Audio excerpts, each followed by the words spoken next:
أشرقت نفسي بنور من فؤادي. نحمده ونصلي ونسلم على رسوله الكريم. أما بعد فأعوذ بالله من الشيطان الرجيم. بسم الله الرحمن الرحيم. ألم تر إلى الذين يزعمون أنهم آمنوا بما أنزل إليك وما أنزل من قبلك يريدون أن يتحاكموا إلى الطاغوت وقد أمروا أن يكفروا به ويريد الشيطان أن يضلهم ضلالا بعيدا. وإذا قيل لهم تعالوا إلى ما أنزل الله وإلى الرسول رأيت المنافقين يصدون عنك صدودا. فكيف إذا أصابتهم مصيبة بما قدمت أيديهم ثم جاءوك يحلفون بالله إن أردنا إلا إحسانا وتوفيقا. أولئك الذين يعلم الله ما في قلوبهم فأعرض عنهم وعظهم وقل لهم في أنفسهم قولا بليغا. وما أرسلنا من رسول إلا ليطاع بإذن الله ولو أنهم إذ ظلموا أنفسهم جاءوك فاستغفروا الله واستغفر لهم الرسول لوجدوا الله توابا رحيما. فلا وربك لا يؤمنون حتى يحكموك فيما شجر بينهم ثم لا يجدوا في أنفسهم حرجا مما قضيت ويسلموا تسليما. اللهم صل على محمد وعلى آل محمد كما صليت على إبراهيم وعلى آل إبراهيم إنك حميد مجيد. اللهم بارك على محمد وعلى آل محمد كما بارکت علی ابراہیم وعلی آل ابراہیم انک حمید مجید. آج یکم محرم الحرام ہے اور 1443 کا پہلا دن ہے.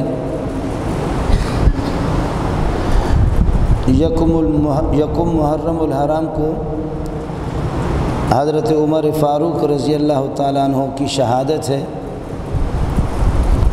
صحابہ کرام رضوان اللہ تعالیٰ علیہ مجمعین حضرت اقدس صلی اللہ علیہ وسلم کے شاگرد ہی ہے. نبی کے شاگردوں کے بعد کے زمانے میں حضرت کے شاگردوں کے بعد جو شاگرد آتے ہیں ان کو کہا جاتا ہے صاحب. ابو حنیفہ کا کوئی شاگرد ہوگا امام محمد وہ صاحب ہے, امام ابو یوسف وہ صاحب ہے. دونوں کو ملا کر کے کہتے صاحبان اور صاحبین. لیکن تابعین کے شاگردوں میں اور نبی کے شاگردوں میں فرق کرنے کے لیے نبی کے زمانے کے بعد والی جو صدی ہے اس میں شاگرد کو صاحب کہا جاتا ہے, نبی کے شاگرد کو صحابی کہا جاتا ہے. ایک ہی چیز ہے. اس کے بعد پھر یہ کہ کئی زمانے کے بعد تلمیذ کہنے لگے, پھر زمانہ آ گیا تلمیذ کہنے لگے, پھر کوئی زمانہ آ گیا شاگرد کہنے لگے, اور اب زمانہ آ گیا اسٹوڈنٹ. آج کل اسٹوڈنٹ ہے. چیز ایک ہی ہے. صحابی بھی شاگرد ہے, صاحب بھی شاگرد ہے, تلمیذ بھی شاگرد. پھر مولوی میں غرور پیدا ہو گیا تلمیذ, تو پھر اس کو کر دیا تلمیذ, تا کو زیر دے دیا کہ ملا ذرا اپنا سر نیچا کر لے. اس لیے کہ قرآن بھی بہت بھاری ہے, جب مولوی کے سینے میں آتا ہے تو مولوی بھی پھٹ جاتا ہے, وہ بھی برداشت نہیں کر سکتا. تو ملا جب طالب علم بنتا ہے, تلمیذ تھا, اس کو ٹھیک کرنے کے لیے کہا کہ تلمیذ, تا کو زیر دے دیا. اور پھر ایک زمانہ آ گیا عیاشی آ گئی, تو استاد جی شاہ ہوتا تھا اور طلبہ اس کے گرد ہوتے تھے. استاد ہوتا ہے شاہ بادشاہ اور طلبہ اس کے ہوتے گرد. پھر شاہ اور گرد دونوں کو ملا کر کے اب طالب علم کا نام ہو گیا شاگرد. اصل میں گرد شاہ, شاہ صاحب تو استاد ہے اور گرد شاہ اس کے دائیں بائیں جو طلباء ان سے پڑھتے وہ گرد شاہ ہے، دونوں کو ملا کر کے گرد شاہ کو شاگرد کر دیا۔ چوتھے دور میں پھر ہو گیا تلمیذ۔ اب تو اللہ کی فضل سے ماشاءاللہ ہمارے مدرسے والے مولوی لوگ بھی وہ شاگرد اور تلمیذ کہتے ہوئے بھی شرماتے ہیں کہ یہ آدمی غیر تعلیم یافتہ ہے۔ تعلیم یافتہ اس وقت ہوگا کہے گا اسٹوڈنٹ۔ بہرحال یہ اسٹوڈنٹوں کا زمانہ ہے۔ حضرت اقدس صلی اللہ علیہ وسلم کے جو شاگرد ہیں ان کو صحابہ کہا جاتا ہے اور صحابی کہا جاتا ہے۔ کبھی اس طرح بھی ہوتا ہے کہ شاگردوں کی قابلیت ان کی تقویٰ اور طہارت کو دیکھ کر کے، شاگردوں کی مہارت کو دیکھ کر کے سمجھدار لوگ یہ ہوتے ہیں وہ اس سے اندازہ لگاتے ہیں کہ جب شاگرد اتنا قابل ہے تو استاد کا کیا کہنا۔ آپ نے مولانا تقی صاحب کو دیکھا ہوگا، اس سے آپ اندازہ لگائیں ان کے استاد شیخ الحدیث مولانا سلیم اللہ وہ کیا ہے۔ رفیع صاحب کے استاد شیخ الحدیث مولانا سلیم اللہ، مفتی نظام الدین صاحب کے استاد بھی ہے شیخ الحدیث مولانا سلیم اللہ خان، آپ کے مولانا جمشید صاحب تبلیغی بزرگ وہ بھی مولانا سلیم اللہ خان صاحب۔ تو حقیقت بھی یہی ہے، یہ بڑے بڑے مولوی ہے لیکن یہ کہ استاد کا کہنا ہی کیا ہے۔ ان شاگردوں کو بھی ہم نے دیکھا، استاد کو بھی دیکھا، شاگردوں کے سبق میں بھی بیٹھ گئے۔ مفتی نظام الدین بھی ہمارے استاد، عبد المتین کیمل پوری بھی ہمارے استاد، بڑے بڑے اکابرین سے پڑھا، لیکن پھر بھی شاگرد ہے، استاد ہے۔ کسی کا وہ انداز نہیں جو شیخ الحدیث مولانا سلیم اللہ خان کا۔ جب بات یہ ہے شاگردوں کی قابلیت سے استاد کی قابلیت کا اندازہ آسانی سے لگایا جا سکتا ہے۔ ایک یہودی، ان کی ایک بات ہے، امام محمد رحمۃ اللہ علیہ امام ابو حنیفہ کے شاگرد ہیں، بہت خوبصورت تھے، خوبصورت بھی تھے، خوب سیرت بھی تھے، ایسی پیاری گفتگو اس کی ہوتی تھی، ایسی پیاری گفتگو ہوتی تھی کہ واہ واہ۔ ہارون الرشید نے ایک دفعہ 5 منٹ کے لیے جب امام محمد کو دیکھا، پھر امام محمد امام ابو حنیفہ سے بھی پڑھتے رہے، امام ابو یوسف سے بھی پڑھتے رہے۔ امام ابو یوسف چیف جسٹس تھے، قاضی القضات تھے، تو صدر صاحب ہارون الرشید ناراض ہو گیا، امام ابو یوسف سے کہنے لگے کہ یہ بندہ کون ہے؟ کہنے لگے یہ ہمارے شاگرد ہے۔ کہنے لگے آپ سے میری ناراضگی رہے گی، اس قسم کے ہیرو کو آپ نے کہاں چھپا کے رکھا ہے؟ میں عرض کر رہا تھا کہ ایک یہودی یہ کہہ رہا ہے، امام محمد بڑے خوبصورت تھے، وہ یہودی کہہ رہا حاذا محمدکم الصغیر فکیف محمدکم الکبیر، یہ تمہارا چھوٹا محمد جو ابو حنیفہ کا شاگرد ہے، چھوٹا محمد یہ اتنا خوبصورت ہے، تمہارا پیارا محمد بڑا، اس کو میں نے تو بدبخت نے نہیں دیکھا۔ یہودی کہتا ہے اس چھوٹے محمد نے مجھے پاگل بنا دیا، بڑا محمد کیسے خوبصورت ہوگا؟ ہذا محمدکم الصغیر فکیف محمدکم الکبیر، تمہارا چھوٹا محمد یہ خوبصورت ہے، یہ بڑا کس طرح ہوگا؟ لیکن انگریز کی مارکیٹ میں یہ کتے کے بچے کسی کو نبی بناتے، اس جیسا بدصورت بدشکل گدھا کوئی کائنات میں نہیں ہوتا۔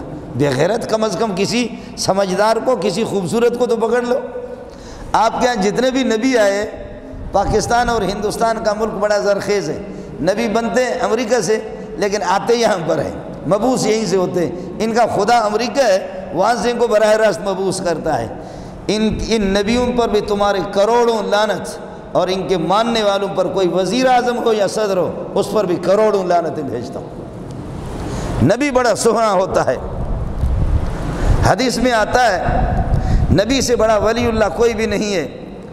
کہا جاتا ہے الذین اذا رؤوا ذکر اللہ، ولی اللہ کو، اولیاء اللہ کو دیکھا جاتا ہے تو ذکر اللہ، اللہ یاد آ جاتا ہے۔ ان کو دیکھ کر کے تو میرے بلوچستان کے گدھے یاد آتے ہیں ہمیں۔ ان خنزیروں کو، کتوں کو دیکھ کر کے ہمارے بلوچستان کے گدھوں پر ان کو قربان کروں۔ آپ کہیں گے ناراض بھی ہو جائیں گے، لیکن جو نبوت کے مقابلے میں آ جائے اللہ کی قسم، اس کو گدھے کے مقابلے میں لانا ہی توہین ہے گدھے کی۔ گدھے تو سواری کے قابل تو ہیں، اور گدھے کے پسینے اگر لگ بھی جائے کپڑوں پر وہ ناپاک نہیں ہے، لیکن نبوت کا مدعی اس پہ تھوکیں خنزیر پر۔ آپ کو بات سمجھ میں آ گئی؟ شاگردوں سے اندازہ ہوتا ہے استاد کا کہ استاد کس طرح ہے۔ شاگردوں پر تنقید کرنے والا، نبی کے شاگردوں پر تنقید کرنے والا، ان پر کیچڑ اچھالنے والا اور ان پر میزائل برسانے والا، جو صحابہ پر میزائل برساتا ہے وہ حقیقت میں براہ راست اس کا ٹکر اللہ سے ہے۔ جمعے کے دن آپ خطیبوں سے سنتے رہتے ہیں، وہ حدیث میں بھی آپ کو سناتا ہوں۔ آپ نے فرمایا اللہ اللہ فی اصحابی لا تتخذوهم من بعد غرضا فمن احبهم فبحبی احبهم ومن ابغضهم فببغضی ابغضهم ومن آذاهم فقد آذانی ومن آذانی فقد آذى اللہ ومن آذى اللہ فیوشک ان یاخذہ۔ سبحان اللہ۔ فرمایا صحابہ، محمد، اللہ، ان کا آپس میں لنک ہے، بہت مضبوط ان کا رابطہ ہے۔ اللہ اللہ اللہ سے ڈرا کرو، اتقوا اللہ اتقوا اللہ، اللہ سے ڈرا کرو۔ فی اصحابی، میرے شاگردوں کے بارے میں مولانا بن نوری کے کسی شاگرد کے بارے میں کہا جائے کہ یہ زانی ہے، بدکار ہے، شرابی ہے، حضرت اقدس مولانا بن نوری ناراض ہو جائے گا۔ شیخ الحدیث مولانا سلیم اللہ خان صاحب کے کسی شاگرد کے بارے میں کہا جائے آپ کا زانی، شرابی ہے، مرتد ہے، اس کا ایمان نہیں بنا ہے، شیخ الحدیث جوتا رسید کرے گا اس کے منہ پر کہنے والے کے۔ اور تبلیغی کسی بزرگ کے چلے لگانے کے بعد ہر بندہ پیغمبر بنتا ہے، چلے جب لگ جاتا ہے تو اس کے بعد وہ بھی بہت بڑا بتو خان بن جاتا ہے۔ کسی تبلیغی بزرگ کے کسی مرید کے بارے میں گفتگو کرو، وہ کہے گا کیا ہمارے راوڑ میں تربیت نہیں ہوتی، لاہور میں تربیت نہیں ہوتی، نظام الدین میں تربیت نہیں ہوتی؟ وہ ناراض ہو گیا کہ ہم نے اپنی صلاحیتیں اور اپنی توانائیاں خرچ کی، ان کی محنت کی، ان کو پڑھایا، ان کی تربیت کی، ان کی نگرانی کی، آپ کیسے میرے مریدوں پر اس طرح بمباری کر رہے؟ میرے نبی کو پتہ تھا، میرے نبی کو میرے رب نے بتا دیا، پیشگی بتا دی کہ صحابہ کو لوگ نشانہ بنائیں گے، اس لیے فرمائے اللہ اللہ اتقوا اللہ اتقوا اللہ، اللہ سے ڈرا کرو۔ فی اصحابی، میرے شاگردوں کے بارے میں، لا تتخذوهم من بعد غرضا، میرے وفات کے بعد، میرے وصال کے بعد ان کو کوئی نشانہ نہ بنائے۔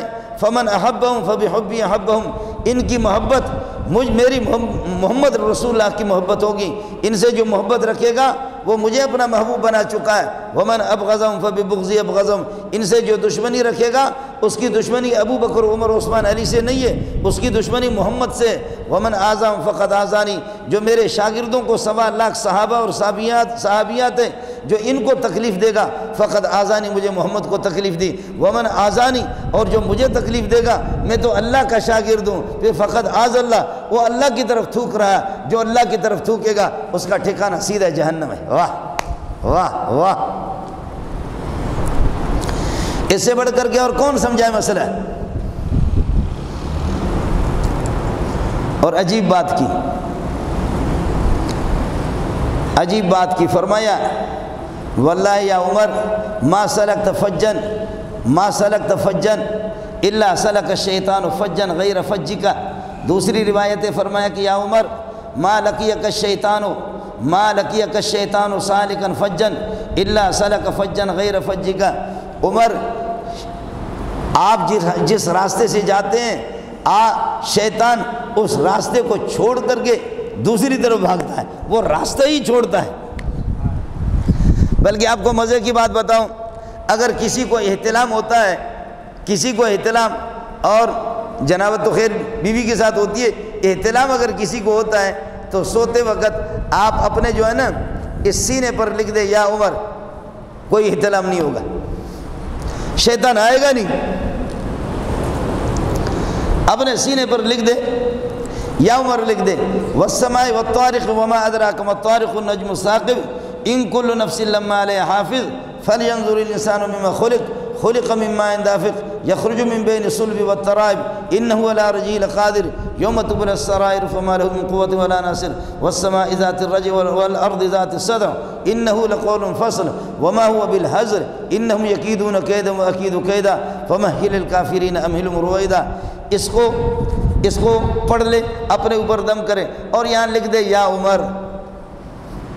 لکھ دے عمر، یا عمر نہ لکھے عمر لکھ دے۔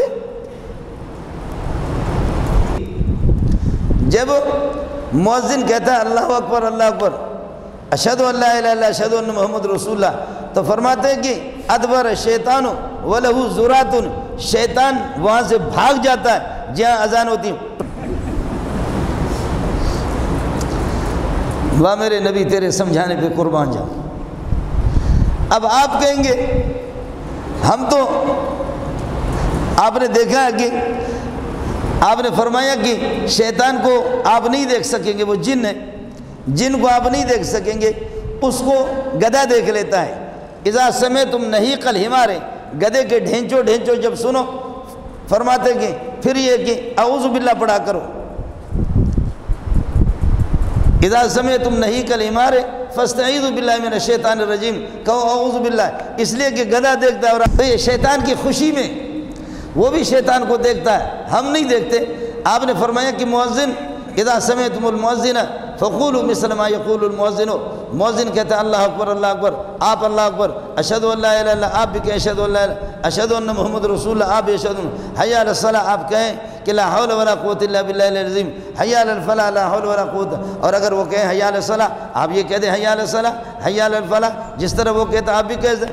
فرمایا کہ شیطان جب سنتا ہے تو پھر یہ کہ ادبر الشیطان وَلَهُ ذُرَاتٌ، پھر ٹر ٹر کر کے بھاگتا ہے۔ جی آج دنیا میں دیکھو کہ عمر کا نام سن کر کے کس کی ہوا نکلتی ہے؟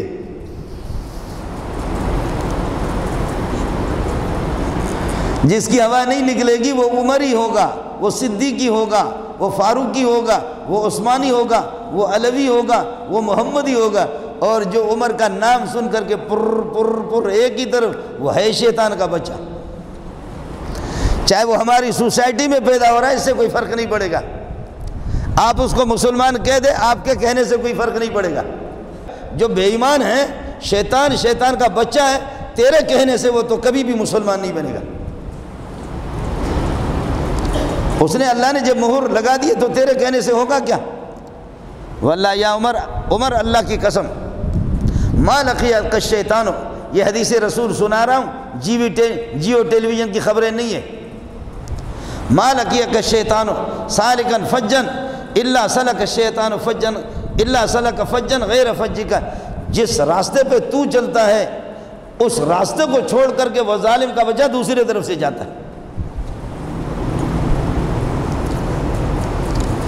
اسلام قبول کرنے سے پہلے عمر کے ساتھ اس کی دوستی بھی تھی، لیکن عمر نے ایسا اسلام قبول کر لیا کہ محمد نے خود گواہی دی کہ اب باقی صحابی کے پاس آئے گا لیکن تیرے پاس نہیں آئے گا۔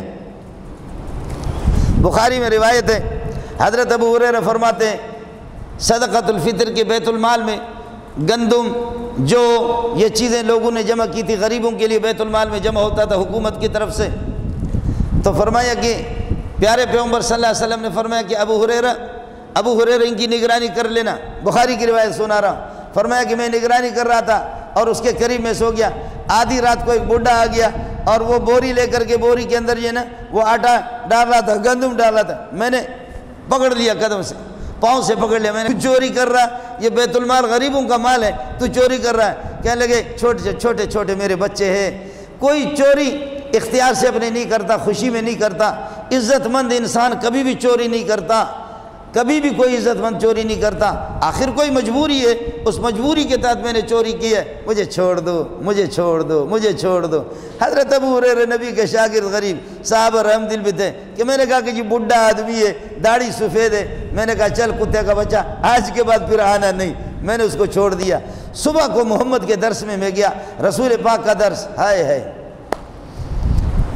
میں جیسے پیارے پیغمبر صلی اللہ علیہ وسلم نے مجھے دیکھا، فرمانے لگے ابو ہریرہ وہ تیرے رات والے ساتھی کا کیا ہوا، تیرے مہمان کا کیا ہوا؟ وہ رات والے مہمان کا ہے، اس کو کہتے ہیں نبی، اس کو کہتے ہیں نبی۔ یہ ہے جی اللہ بتاتا ہے وہ باتیں کیسے سچی ہوتی ہے۔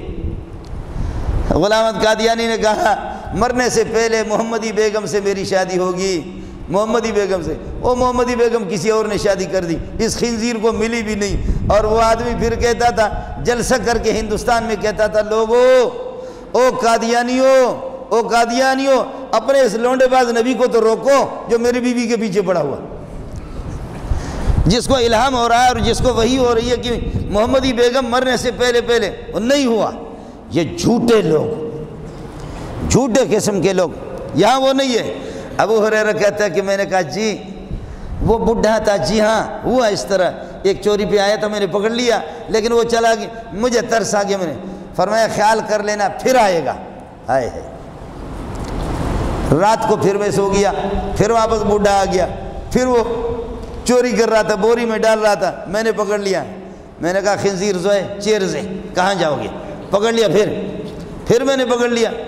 کہنے لگے اللہ کے واسطے مجھے چھوڑ دو، میری توبہ ہے، آج کے بعد بالکل نہیں آؤں گا، بالکل نہیں آؤں گا، بالکل نہیں آؤں گا۔ میں نے چھوڑ دیا۔ پھر صبح کو نبی کے درس میں گیا، پیارے محمد مسکرانے لگے، مسکرا کر کے فرمانے لگے ابو ہریرہ وہ رات والے وہ مہمان کا کیا ہوا، وہ چور کا کیا ہوا؟ میں نے کہا حضرت آج اتنی فریادیں اس نے کی، اتنی فریادیں کی، مجھے یقین ہو گیا کہ وہ آئے گا نہیں۔ فرمایا خیال کرنا پھر آئے گا۔ یہ بخاری کی روایتیں سنا رہا ہوں، ایسی صحیح ہے کہ آنکھیں بند کر کے آپ قسم بھی اٹھا سکتے۔ فرمایا خیال کرنا پھر آئیں گے۔ پھر ہوا یہ، تیسری رات کو پھر آ گیا، میں نے پکڑ لیا، میں نے کہا اب یہ نہیں چھوڑوں گا کسی صورت میں، آج نہیں چھوڑوں گا، آج نہیں چھوڑوں گا۔ کہنے لگے ایک چیز آپ کو بتاتا ہوں، آیت الکرسی پڑھا کرو تو ہم کبھی بھی نہیں آئیں گے۔ میں ہوں اور میرے نیچے ہماری جماعت ہے، باقاعدہ پارٹی ہے ہماری، اب پتہ نہیں اس کا نام مجھے معلوم نہیں ہے کہ پیپل پارٹی ہے یا پی ٹی آئی ہے یا مسلم لیگ ہے، اس کا مجھے علم نہیں ہے، بہرحال پارٹی ہے اس کی۔ قرآن خود کہتا ہے افتتخذونہ وذریتہ اولیاء من دونی، تم شیطان کو اور اس کے کنبے کو اور ان کی اولاد کو، ان کو تم دوست بناتے، مجھے رب کو چھوڑتے ہو۔ جماعت ہے بہرحال اس کی، جماعت ہے۔ کہنے لگے کہ میری جماعت کا کوئی فرد بھی نہیں آئے گا، میں بھی نہیں ہوں گا، چھوڑ دینا، آیت الکرسی پڑھا کرو۔ تو میں حضرت کے پاس تیسرے دن پھر حضرت کے درس میں گیا تو پیارے نے فرمایا ابو ہریرہ کیا ہوا؟ کہا حضرت آج اس نے ایک وظیفہ مجھے بتایا، مزہ تو آیا مجھے، میرے دل نے اس وظیفہ کو قبول کیا۔ اس نے کہا آیت الکرسی پڑھو تو ہم نہیں آئیں گے۔ تو حضرت نے فرمایا یہ ہوتا بغیرت تو جھوٹا ہے، شیطان تو ہمیشہ جھوٹ بولتے ہیں، لیکن یہ بات اس نے سچ کہی ہے، واقعی آیت الکرسی کہی تم۔ اس لیے ساتھیوں سے گزارش ہے کہ یہ آیت الکرسی کا وظیفہ تو پیارے نبی نے بھی بتایا اور شیطان نے بھی بتایا، اذان آیت الکرسی یہ گولی کی طرح مجھے لگتے ہیں، جہاں آیت الکرسی ہوتی وہاں نہیں آئیں گے۔ ما سلک فجن ما لقیک الشیطان سالکا فجن الا سلک الشیطان فجن غیر فجک، آپ جس راستے پر جائیں وہاں عمر اس راستے سے نہیں آئے گا۔ خود نبی کی نماز میں بھی، خود نماز کے دوران حضرت پر حملہ آور ہوا ہے، لیکن آپ کہیں گے پتہ نہیں مولوی صاحب کون سے اسٹیشن سے جا رہا ہے، نبی پر شیطان حملہ آور ہو رہا ہے، ابو بکر پر بھی ہو رہا ہے، ابو ہریرہ پر بھی حملہ آور ہو رہا ہے، اور عمر سے بھاگ رہا، یہ تو عمر کو نبی سے آگے بڑھا دیا۔ تو تمہاری نہ سمجھیے، میری بات ذرا سن لو، وہ یہ بتاؤ کہ آپ درخت کے جڑوں سے پھل حاصل کرتے ہیں یا شاخوں سے؟ بولو کچھ تو بولو۔ پھل آپ کو کہاں سے حاصل ہوتا ہے؟ درخت کے جڑ سے یا شاخوں سے؟ شاخوں سے حاصل ہوتا ہے۔ آپ میں سے کیا، آپ کا کیا خیال ہے، کون ہے جو ہاتھ اٹھا کر کے کہہ دے کہ شاخ کا مرتبہ، شاخ کی قیمت جڑوں سے زیادہ ہے؟ کوئی بتائے، کوئی بتائے گا کہ بھئی ہمیں پھل فروٹ ہمیں میوہ ملتے ہیں وہ شاخوں سے ملتے ہیں، ہمیں تو جڑ سے نہیں ملتے؟ تو یہ میری حماقت ہوگی کہ میں کہہ دوں شاخوں کا مرتبہ زیادہ ہے۔ شاخوں کو جو کچھ مل رہا ہے وہ شاخ وہ بھی اسی کے احسان مند ہے، اپنے اس جڑ ہی کے ذریعے سے ان میں پھل۔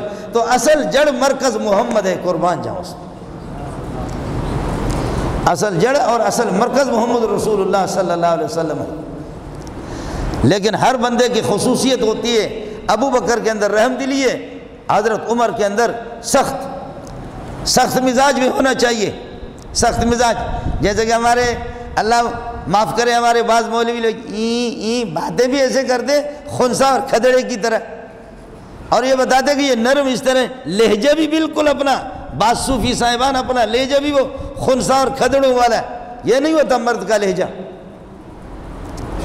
یہ لہجہ مرد کا نہیں ہوتا، کچھ سختی بھی ہونی چاہیے۔ ایک منافق تو حقیقت میں مسلمان ہوتے ہیں، تجری علیہم احکام المسلمین، بشر نامی منافق، ان کا اور یہودی کا آپس میں جھگڑا ہو گیا دونوں کا۔ دونوں گئے، یہودی نے کہا کہ آپ کی مرضی بولو، کہاں جا کر کے فیصلے کرتے؟ اس نے کہا آپ بولیں، تو کہنے لگے کعب بن اشرف کے پاس جا کر کے فیصلے کرتے ہیں۔ مسلمان کہہ رہا ہے نبی کے زمانے میں اوپر کا مسلمان اندر کا گندی گندے منافق حقیقت میں کافر ہوتا ہے، اوپر سے وہ مسلمان ہوتا ہے۔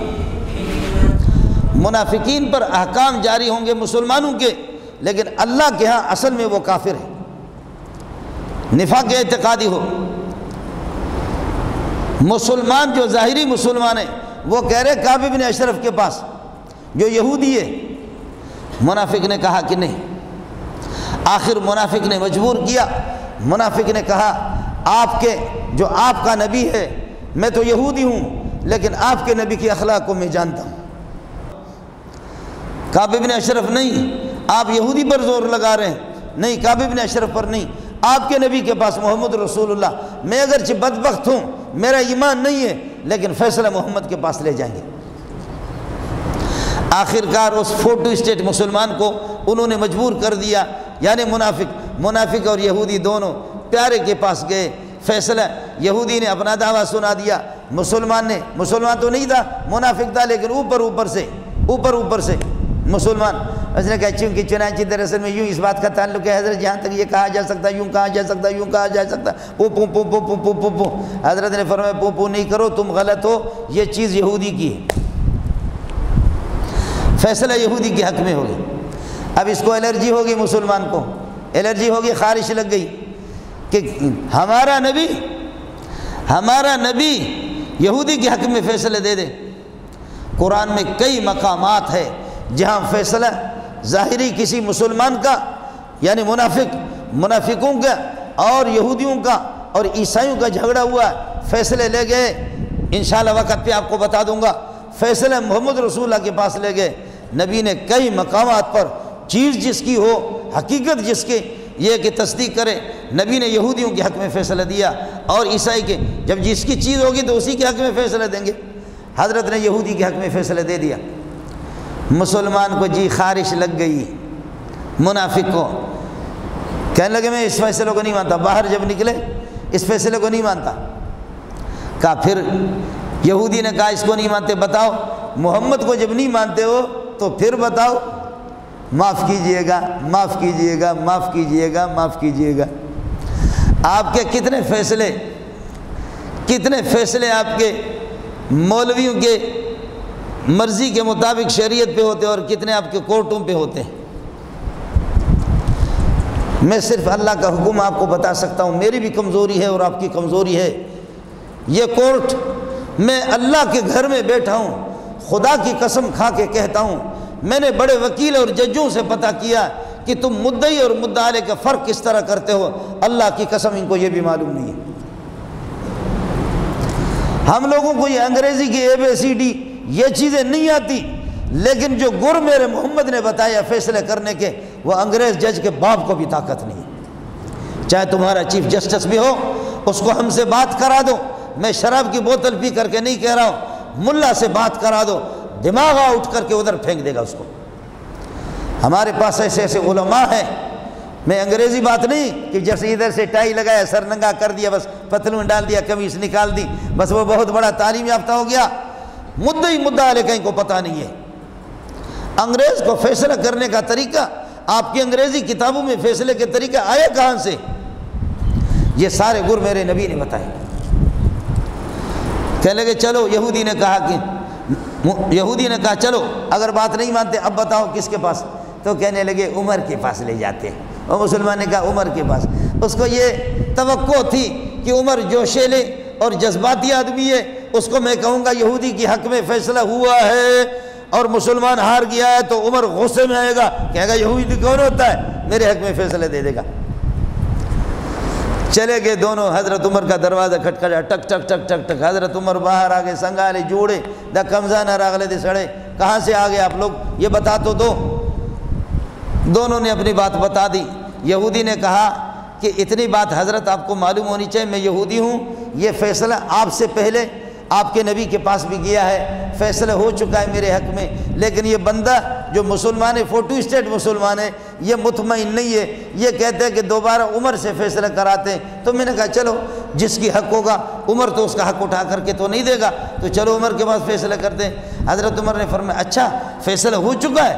کہا ہاں. کہا فیصلہ ہو چکا ہے؟ کہا جی آپ کے نبی نے, قربان جاؤں محمد کیا تیرا میٹھا نام ہے. کہنے لگے پیارے محمد نے فیصلہ کیا ہے. فیصلہ تو انہوں نے کر لیا, لیکن پھر بھی یہ کہتا ہے کہ نہیں عمر, شاید اس کو توقع ہے عمر ہمارے حق میں فیصلہ دے گا. فرمایا تاسو دلتا ہے صبر کرو سڑے, تم لوگ ادھر صبر کرو, ابھی تھوڑی دیر میں آ رہا ہوں, گھر سے ہو کر کے ضروری کام ہے, گھر سے ہو کر کے آتا ہوں. گیا وہاں سے تلوار اٹھا کر کے لایا, دے مارا یہاں پہ, سر ادھر اس کا چلا گیا. آپ کو بات سمجھ میں آ گئی؟ پوچھنا نہیں ہے اور کچھ, صرف اتنا ہے کہ نبی نے فیصلہ کر لیا,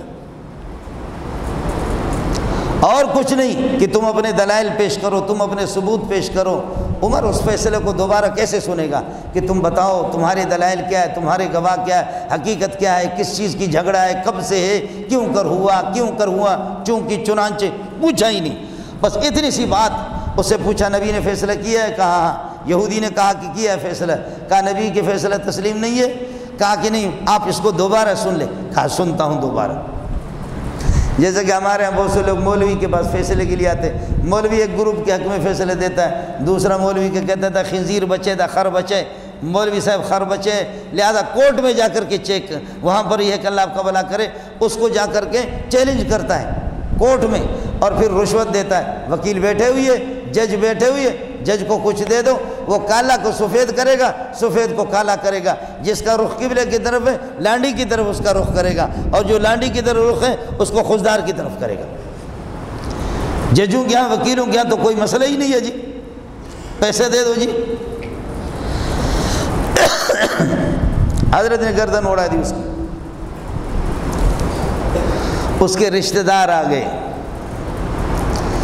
کہ حضرت عمر نے ہمارے بندے کو مارا ہے, وہ بھی چند منافق آ کر کے. الم تر الی الذین یزعمون انہم آمنوا بما انزل الیک وما انزل من قبلک, کیا آپ کو معلوم نہیں ہے وہ لوگ جن کا گمان یہ ہے کہ بما یزعمون بما انزل الیک انہم آمنوا بما انزل الیک وما انزل من قبلک, جن کا دعویٰ یہ ہے کہ جو قرآن آپ پر نازل ہو چکا اس پر بھی ان کا ایمان ہے, اس سے پہلی کتابوں پر ان کا ایمان ہے. یریدون ان یتحاکموا الی الطاغوت, ہمیشہ چاہتے کہ شیطان ان سے فیصلہ کرا دے, شیطان کو اپنا حکم بنا دے, جج بنا دے. وَيُرِيدُ الشَّيْطَانُ وَقَدْ أُمِرُوا أَن يَكْفُرُوا بِهِ, ان کو حکم ہو چکا ہے جبکہ اللہ کا حکم یہ ہے کہ شیطان کا انکار کرو, کبھی شیطانوں کے پاس فیصلہ نہ لے جاؤ. وَيُرِيدُ الشَّيْطَانُ أَن يُضِلَّهُمْ ضَلَالًا بَعِيدًا, شیطان چاہتا ہے کہ ان کو اٹھا کر کے دور گمراہی کے کسی وادی کے اندر ان کو پھینک دے. وَيُرِيدُ الشَّيْطَانُ أَن يُضِلَّهُمْ ضَلَالًا بَعِيدًا وَإِذَا قِيلَ لَهُمْ تَعَالَوْا إِلَىٰ مَا أَنزَلَ اللَّهُ وَإِلَى الرَّسُولِ, جب ان سے کہا جاتا ہے آؤ جو رسول پر قرآن نازل ہو چکا اس پر فیصلہ کرتے ہوئے, إِلَى الرَّسُولِ, نبی کے پاس چلے جاتے ہیں.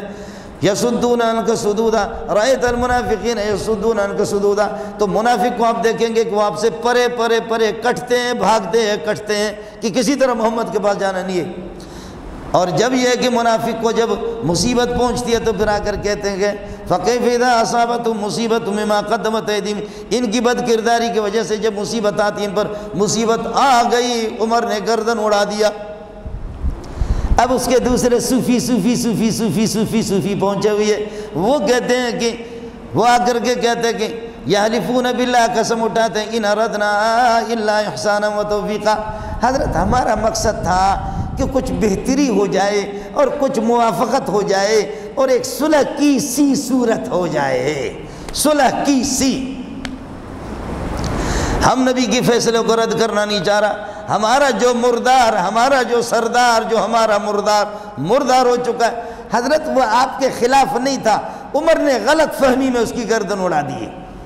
اب مصیبت آنے کے بعد اب دماغ ٹھکانے پر, یحلفون باللہ ان اردنا الا احسانا و توفیقا، قسم اٹھاتے کہ بہتری ہمارا مقصد تھا اور موافقت پیدا ہو جائے۔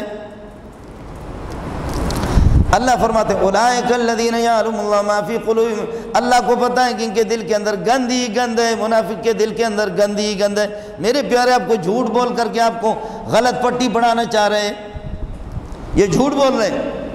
فَآرِزًا، ان کو زجر و توبیخ نہ کر دو، وعظہم، ان کو نصیحت کر دو، وَقُلْ لَهُمْ فِي أَنفُسِهِمْ قَوْلًا بَلِيغًا، ایسی بات کہہ دو کہ جو کہ دلوں کے اندر گھر جائے اور اثر کر جائے۔ یہ فیصلہ ہو گیا۔ اب جا کر کے کہہ رہے عمر سے ہمیں قصاص دلوا دو۔ میرے نبی نے فرمایا قصاص تو ہوتا ہے 100 اونٹ، قصاص میں تو ہوتا ہے کہ عمر کو مارا جائے، دیت میں ہوتا ہے کہ 100 اونٹ، تمہارے اس کے لیے مردار مرغی بھی نہیں ہے۔ قصاص میں تو ہوتا ہے قاتل کو قتل کیا جاتا، دیت کے اندر ہوتے 100 اونٹ، جو آپ کے 35-36 لاکھ اس وقت بنتے ہیں، 40 لاکھ کے لگ بھگ بنتے ہیں۔ ہمارے بلوچوں میں 3 لاکھ ہے انسان کی قیمت، پٹھانوں میں شاید 5-6 لاکھ ہے، پٹھان ذرا وہ زیادہ شاید نسوار کی وجہ سے قیمتی ہے، تو انہوں نے اللہ کا بھلا کرے 5-6 لاکھ رکھا ہے۔ ہمارے بلوچوں میں 3-4 لاکھ رکھا ہے، 3 لاکھ تک پہلے تھا، اب شاید 4 لاکھ کر دیا، پٹھانوں نے ذرا اوپر کر دیا، اللہ آپ کا بھلا کرے۔ باقی کراچی میں تو نہ 3 لاکھ ہے نہ 4 لاکھ ہے، کراچی میں تو یہ کر دو کسی کو 600 روپے دے دو کہ تم مولوی منظور کو مار دو، آسانی سے وہ مار دے گا، کسی کو 700 روپے دے دو کہ فلانا مولوی کو مارو، فلانے تبلیغی کو مارو، وہ مار دیتے ہیں۔ یہاں کراچی کے ایسے زمین یہ خونریز، اس طرح اتنا خون اس پر بہہ چکا ہے، شیخ الحدیث اور شیخ التفسیر اور تبلیغی اور بزرگوں کا خون اتنا بہہ چکا ہے، خون بہہ چکا ہے، آسمان بھی لعنت بھیج رہے ہیں، حکومتوں پر بھی آسمان لعنت بھیج رہا ہے، اور ان کو سپورٹ کرنے والے، جو ان کو سپورٹ کرنے والے ہیں اور جو حکومت کی چھتریوں کے نیچے پلنے والے ہیں، ان سب پر کروڑوں لعنتیں، ان کو دیکھنے میں نہیں آتا تو وہ تو ہے نابینا ہے، ہم کیا کریں گے؟ لیکن پیارا محمد اگر ہو، ابو بکر و عمر ہو تو پھر بتا دیتا کہ تمہارے جیسے ملعون اور خنزیر کائنات میں کوئی بھی نہیں، علماء کو قتل کرنے والے۔ جی ہاں، یہ پتہ نہیں ہمارے کیا ہے، وہ کچھ ادارے آدھی رات کو کسی کو اٹھا کر کے لے جاتے، عدالت مدالت نہیں، ایسے قتل کر دیتے ماورائے عدالت۔ کبھی کسی صدر کو قتل کیا ہے ماورائے عدالت، کسی وزیر اعظم کو کیا ہے، پتہ نیپے کیا ہے، زرداری کے مقدمے چل رہے ہیں، اس کو گھر سے اٹھا کر کے نہیں لے جائیں گے، نواز شریف کے مقدمے چل رہے ہیں، حضرت حاجی عمران خان علیہ ما علیہ وفی ما فی ولہ ما لہ، عمران خان کے بھی مقدمے چل رہے ہیں۔ کسی کو جتنا بھی کوئی لٹیرا ہوگا، چھوٹا وزیر ہوگا، اس کو بھی کبھی گھر سے اٹھا کر کے نہیں لے جائیں گے، اس طرح ہوا نہیں ہے۔ مولانا شیخ الحدیث مولانا منظور صاحب کو آدھی رات کو اٹھا کر کے آنکھوں پہ پٹی باندھی کہ تمہیں پتہ بھی نہیں چلے کہ کون سا یمین ہے، کون سا شمال ہے، کون سا جنوب ہے۔ پاکستان زندہ باد، پاکستان پائندہ باد، یہ پاکستان جی زندہ باد ہے۔ آپ کو بات سمجھ میں آ گئی؟ مسلمانوں اس بات کو سمجھ لو، جو اللہ کے کلام پر فیصلہ نہ کرے، آسمان سے نازل شدہ کتاب پر فیصلہ نہ کرے، اللہ کے احکام اس میں اس کے مطابق فیصلہ نہ کرے، نبی کے فرامین کے مطابق فیصلہ نہ کرے، وہ پکا منافق ہے، رہے گا مسلمانوں کی سوسائٹی میں، وہ اپنے آپ کو کہہ دے مسلمان، لیکن میرے رب کی نگاہ میں وہ کافر ہے۔ یہاں اسی کو بتایا جا رہا ہے۔ آج کا جو سبق بتا رہا ہوں وہ یہی ہے۔ فَكَيْفَ إِذَا أَصَابَتْهُم مُّصِيبَةٌ، جب ان پر مصیبت آتی ہے کہ گردن ان کے کٹ جاتی ہے اور سر کو تن سے جدا کیا جاتا ہے، تو ثم جاؤک، پھر تیرے پاس پہنچتے، یحلفون باللہ، قسمیں اٹھاتے کہ ہمارا مقصد تھا کہ کچھ صلح کی سی صورت ہو جائے، ہمارا مقصد تھا پیار کی سی صورت ہو جائے، فلانا ہو جائے، فلانا ہو جائے، فلانا ہو جائے۔ عمر نے اچھا کام کیا۔ جب میرے نبی نے حضرت عمر نے جب اس کی گردن اڑا دی تو جبریل پہنچ گیا، کہنے لگے اے محمد صلی اللہ علیہ وسلم، اے محمد، آج کے بعد عمر نہیں کہنا، آج کے بعد اس کا لقب ہو گیا عمر فاروق۔ اللہ اللہ اللہ، آج کے بعد اس کو عمر بن الخطاب نہیں کہنا، آج کے بعد اس کا نام کیا ہو گیا؟ عمر فاروق۔ فاروق کا معنی جدائی کرنے والا، فاروق کا معنی ایمان اور کفر میں جدائی کرنے والا، یہ ایمان ہے، یہ کفر ہے، یہ حق ہے، یہ باطل ہے، یہ سچ ہے، یہ جھوٹ ہے، یہ سفید ہے، یہ کالا ہے، یہ اسلام ہے، یہ کفر ہے۔ فاروق کا یہ معنی ہے۔ آپ نے سنا ہوگا سلطان مراد خان ترکیہ کی خلافت عثمانیہ کی جب حکومت تھی، سلطان مراد خان، اللہ اکبر، ابن سلطان احمد خان، سلطان مراد خان بن احمد خان، 3 بر اعظم، پوری دنیا 7 بر اعظم ہے، 3 بر اعظموں پر ان کی حکومت تھی۔ اس نے ایک انجینئر کو اور ایک ٹھیکیدار کو، میرے دوست بیٹھے ہوئے ٹھیکیدار یہاں پتہ نہیں محسوس نہ کرے، اور وہ بھی ٹھیک ہے، ٹھیکیدار کو مسجد دے دی بادشاہ نے، سلطان مراد خان نے مسجد ٹھیکے پہ دیا، یہ مسجد آپ بنا دو اور جتنا پیسے چاہیے لیکن شاندار قسم کی مسجد بنا دو۔ اس نے مسجد بنا دی۔ ٹھیکیدار نے جب تیار کیا تو سلطان مراد خان مسجد کے مشاہدے کے لیے آگے دیکھا، کہنے لگے پیسے تو آپ نے بڑھا لیا لیکن مسجد اس طرح رونق والی مسجد نہیں ہے، ایسی شاندار آپ نے تعمیر نہیں کی ہے، لہذا غصے میں آ کر کے بادشاہ نے سلطان مراد خان، لیکن خلافت عثمانیہ پھر بھی اسلامی حکومت تھی، بادشاہ کا دماغ ہو گیا آؤٹ ہو کر کے اس نے اس انجینئر کے اور ٹھیکیدار کے ہاتھ پہ دے مارا کلہاڑا، کہا کلہاڑا لا کر کے دے دو، دے مارا اور اس نے اس کے ہاتھ کو کاٹ دیا۔ اللہ اللہ، جس نے مسجد بنائی سلطان مراد خان 3 بر اعظموں کا بادشاہ، غصے میں آ گیا، ہاتھ کاٹ دی۔ یہ غریب روتا رہا، اپنا کٹا ہوا ہاتھ یہاں سے لے کر کے عدالت میں پہنچا۔ عدالتیں اس وقت جو ہوتی تھی، عدالتوں کے پاس پاور ہوتا تھا، طاقت ہوتی تھی، اسلامی قانون کو بھی جانتے تھے، یہ سب کچھ ہوتا تھا۔ اپنا کٹا ہوا ہاتھ مظلوم لے کر کے گیا کہ میں نے مسجد بنائی، جو کچھ مجھے آتا تھا، جو کچھ میری صلاحیتیں تھیں، میں نے اپنی صلاحیتیں لگا دی، لیکن سلطان مراد خان نے مجھ پر ظلم کر دیا، میرے ہاتھ کاٹ دیے۔ قاضی نے اپنے بندے بھیجے، کہا جاؤ صدر صاحب سے کہو قاضی صاحب عدالت میں آپ کو بلا رہا ہے، جاؤ صدر صاحب سے کہہ دو قاضی صاحب عدالت میں بلا رہا۔ قاضی صاحب ایسے آگے، اذا زلزلت الارض زلزالہا، کھڑے ہو جاؤ سامنے، واہ واہ یہ ہے عدالتیں جی،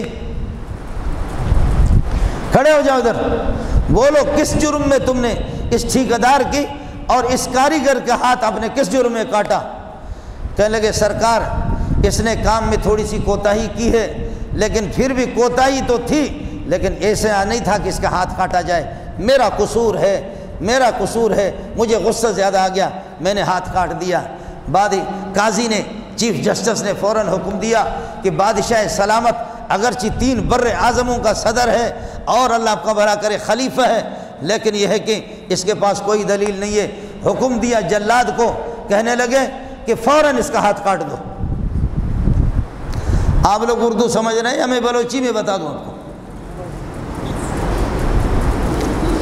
لوگوں کو پتہ چل گیا بادشاہ سلامت 3 بر اعظموں کے بادشاہ ہے اور اس سے کمی بیشی زیادتی ہو گئی اور آج اس کا ہاتھ کاٹ رہا ہے۔ ہزاروں لوگ پہنچ گئے، بر وقت ہزاروں لوگ پہنچ گئے، لاکھوں لوگ پہنچ گئے۔ لوگوں نے چیخ مارنا شروع کر دیا، چیخ مار کر کے کہا قاضی صاحب اس بندے کو پیسے دے دو، ہم سارے بھیک مانگیں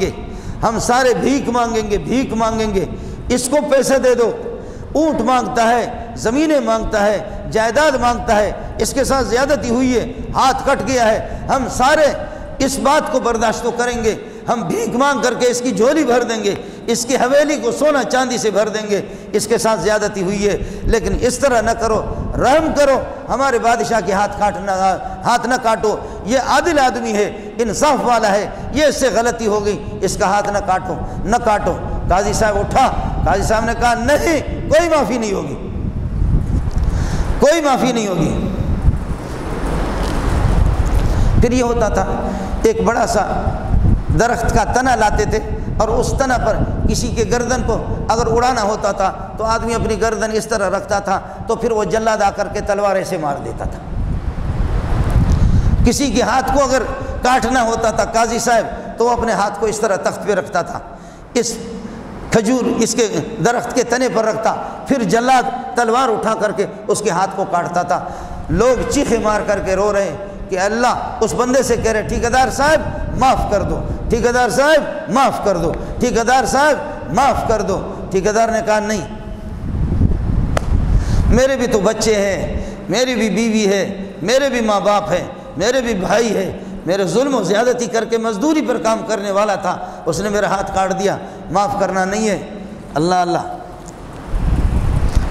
بادشاہ نے اپنے آستین چڑھا دی، سلطان مراد خان نے آستین چڑھا دی، لوگوں سے کہا کہ لوگوں سلام پیش کرتا ہوں، قاضی کو سلام پیش کرتا ہوں، محمد کو میرا ہاتھ تیار ہے۔ اپنا ہاتھ اس نے ایسے جیسے رکھا، لوگوں نے چیخ مارنا شروع کیا۔ اللہ نے اس ٹھیکیدار کے دل کی کیفیت بدل دی۔ ٹھیکیدار نے کہا، وہ جلاد ادھر گیا، ہاتھ تلوار اٹھایا، اس کی ہاتھ کاٹ رہے تھے کہ یہ بندہ اٹھا، ٹھیکیدار اٹھا، کہنے لگے میں نے معاف کر دیا، میں نے معاف کر دیا۔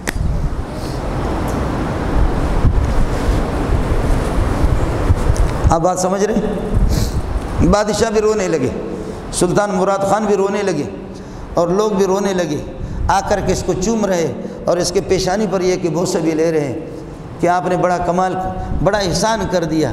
اور سلطان مراد خان نے کہا کہ آپ نے دنیا میں تو مجھے معاف کر دیا، دنیا میں تو مجھے معاف کر دیا، لیکن لوگوں کے چیخ پکار کو دیکھ کر کے لاکھوں لوگ رونے لگے، ان کے چیخ پکار کو دیکھ کر کے دنیا میں مجھے معاف کر دیا، لیکن پھر بھی اپنا ہاتھ رکھا ہوا، کہا وہ ٹھیکیدار صاحب یہ بتا دے دل سے معاف کر دیا، ٹھیکیدار صاحب بتا دے دل سے معاف کر دیا، آخرت میں تو شکایت نہیں کرو گے۔ اس نے کہا میں نے دل سے معاف کر دیا۔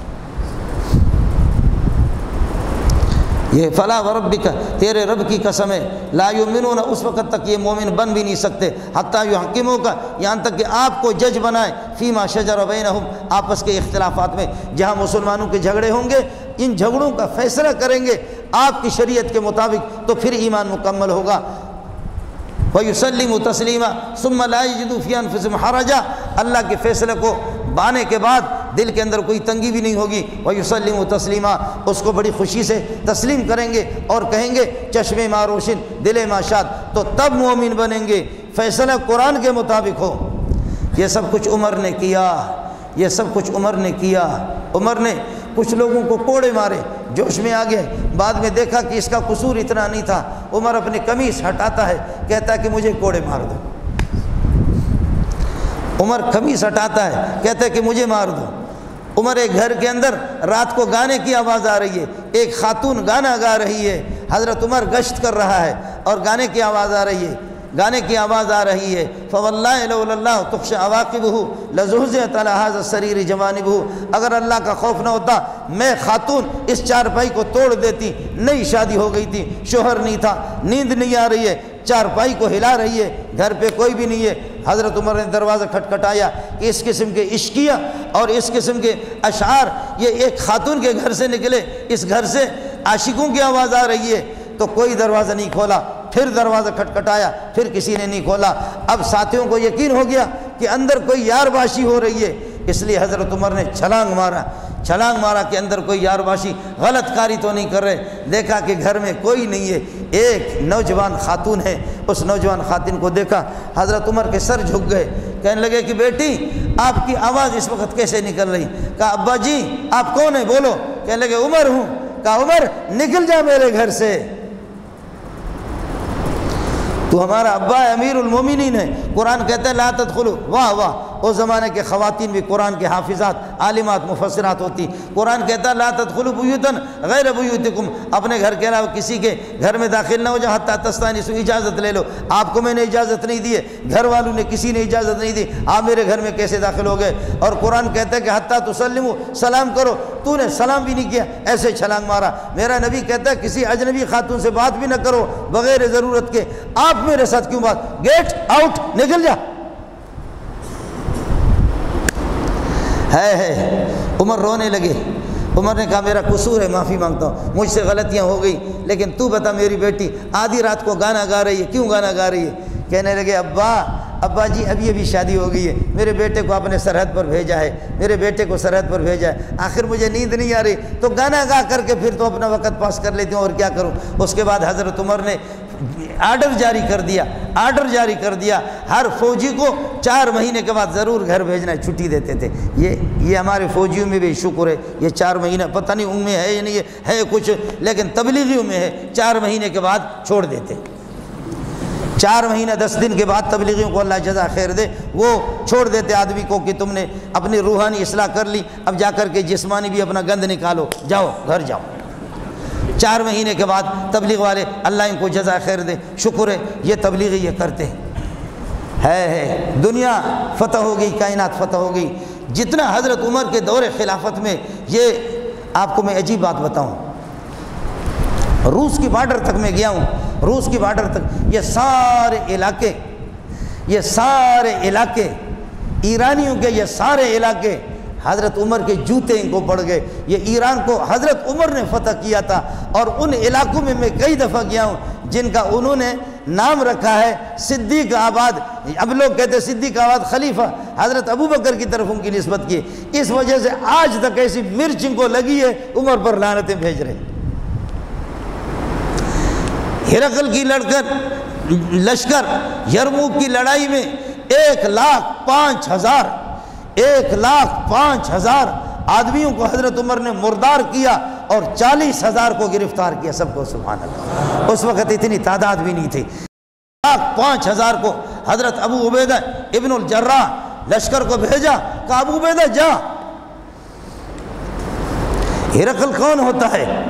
ہرقل کون ہوتا ہے؟ محمد کے غلاموں کو، محمد کے شاگردوں کو آنکھیں دکھاتا ہے، اس کو پتہ نہیں ہے کہ عمر کون ہے، جا پھر مجھے بتا دینا۔ اور لشکر بدری صاحب اٹھے، 100 بدری صحابی، واہ واہ، آسمان بھی فخر کرتا ہے، میں نے بدریوں کو دیکھا۔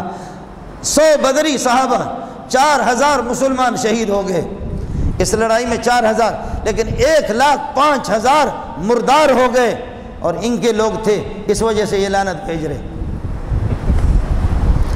ان کو لوگ تھے، سمجھے؟ 40,000 گرفتار ہو گئے، 1,05,000 اس وقت جہنم میں ان کو ملایا۔ اللہ تعالی ہمیں صحابہ رسول کی قدر کرنے کی توفیق عطا فرمائے۔ صحابہ پر لعنتیں بھیجنے والا یہ میرے رب کی، وہی میں آپ کو بتا چکا ہوں، میرا رب کا یہ ہے کہ رب کا کمال ہے، اس کی قدرت ہے، صحابہ کی بد دعا ہے، جن کو جو صحابہ پر لعنتیں بھیجتے، خدا کی قسم سورہ فاتحہ بھی صحیح نہیں پڑھ سکتے۔ دیکھو مرداروں کو آپ دیکھیں گے، قرآن کے ایک صفحہ بڑا مولوی ان کا، آپ دیکھ رہے ہیں، میں ایک زمانے سے یہ بات کر رہا ہوں، کہ کوئی ایسا اللہ آپ کا بھلا کرے شیعہ مجتہد بڑا مولوی اب کائنات میں دکھاؤ کہ کوئی قرآن کا حافظ ہو، لیکن کہیں گے، ہو سکتا ہے آپ کو دکھائیں گے یہ حافظ ہے، لیکن پھر مقابلے کے لیے مولوی منظور کو بلانا۔ ایسا نہیں ہو کہ وہ کہے گا کہ میں حافظ ہوں، اس طرح نہیں چھوڑیں گے، ہم کہیں فلاں جگہ سے پڑھو، فلاں جگہ سے پڑھو، پھر دیکھ لینا کہ شکل کس طرح ہوتی ہے۔ اللہ پاک ان کو ہدایت دے دے، اللہ ان کو ہدایت دے دے کہ اللہ پاک نے قرآن ان سے چھینا ہے، اس سے بڑی بد دعا کائنات کے اندر بھی نہیں ہے، یہ صحابہ کی بد دعا ہے۔ اللہ صحابہ کرام کی ہمیں قدر کرنے کی توفیق عطا فرمائے۔ 9 تاریخ کو اور 10 کو اللہ آپ کو توفیق دے دے، روزہ بھی رکھ لے۔ اب 9 محرم آ رہا ہے، 9 محرم اور 10 محرم، اور نہ ہو سکے تو پھر 10 اور 11، 2 دن رکھے، 9 اور 10 یا 10 اور 11، لیکن بہتر یہ ہے کہ 9 اور 10 کا آپ یہ ہے کہ روزہ رکھیں۔ اللہ آپ کا حامی ہو، اللہ آپ کا ناصر ہو۔ پیارے عمر کو اللہ پاک پیارے عمر کے درجات کو بلند کر دے، پیارے عمر کے درجات کو بلند کر دے۔ میرے نبی نے فرمایا عمر اور ابو بکر یہ دونوں کے دونوں میری آنکھیں ہیں، ابو بکر عمر میری آنکھیں ہیں۔ اور ایک موقع پر جیسے دروازے سے دونوں داخل ہو گئے، کہنے لگے کہ واللہ ان اللہ سبحانہ و تعالی قد ایدنی بکما، عمر تمہارے اور ابو بکر کی وجہ سے اللہ نے محمد کو مضبوط بنا لیا، اور میرے اسلام اور میرے دین کو اور میری شریعت کو اور میری جماعت کو اللہ نے تم دونوں کے ذریعے سے مضبوط کر دیا۔ اللہ پاک یہ ہے کہ ان کو غریق رحمت کر دے، اور ان کے نقش قدم پر میرے جیسے نالائق کو، پوری امت مسلموں کو اللہ چلائے، اور اللہ ان کی سنتوں کو ہمیں اپنانے کی توفیق عطا فرمائے۔ وآخر دعوانا الحمدللہ۔